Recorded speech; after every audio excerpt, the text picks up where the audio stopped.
fa efa ambeteny filohampirenena irajona mampianatra ny mahazava-dehibe ny fanomezan-danja ny lafiny fanabeazana amin'ny mahafototry ny fampandrosoana ny firenena izany. Noho izay ary dia nitoy androany ny fizarana ireo kits scolaires ho an'ny mpianatra ka ny teo anivon'ny postra malagasy indray no nitondra ny anjara brikiny ireo mpianatry ny EPP Isotry sy Soarano no nisitraka izany. Ny tanjona tamin'izany dia ny ampirisihana ireo ankizy azoto amin'ny fianarana sy anampiana ihany koa ireo ray aman-dreny amin'ny fahasahiranana eo amin'ny fampidirana ny mpianatra any an-tsekoly. Rojo Rahajavao sy Tokira Marolano hitondra amintsika ny antsipitriny. Ho fampirisihana ny mpianatra sy anamavanana ny vesatra ny ray aman-dreny no nizarany avy eo anivon'ny postra malagasy kits scolaire teny amin'ny EPP Soarano sy Isotry tamin'ity androany ity.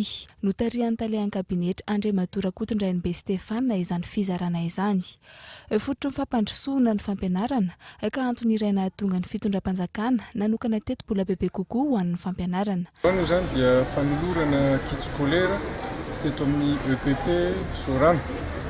Izao hetsika iray izao dia tafiditra ao anatin'ny programana asan'ny filoham-pirenena malagasy irajona mampianana ary tafiditra ihany koa anatin'ny lahara-pahamehana satria eo anivon'ireo ankizitsika ireo no ho avin'ity firenena ity.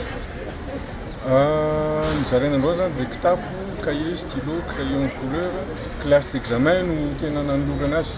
Efa ity hetsika ity tsy vao vao natomboka fa efa volana vitsivitsy any efa natomboka teto tany enina teto Antananarivo dia toy izy ny Andriamatora Fony Zomaly teny Antsonjombe dia mbola isy toy ny fanolorana kits scolaire hafa rehefa avy eo zay mbola ho an'ny EPP Isotry.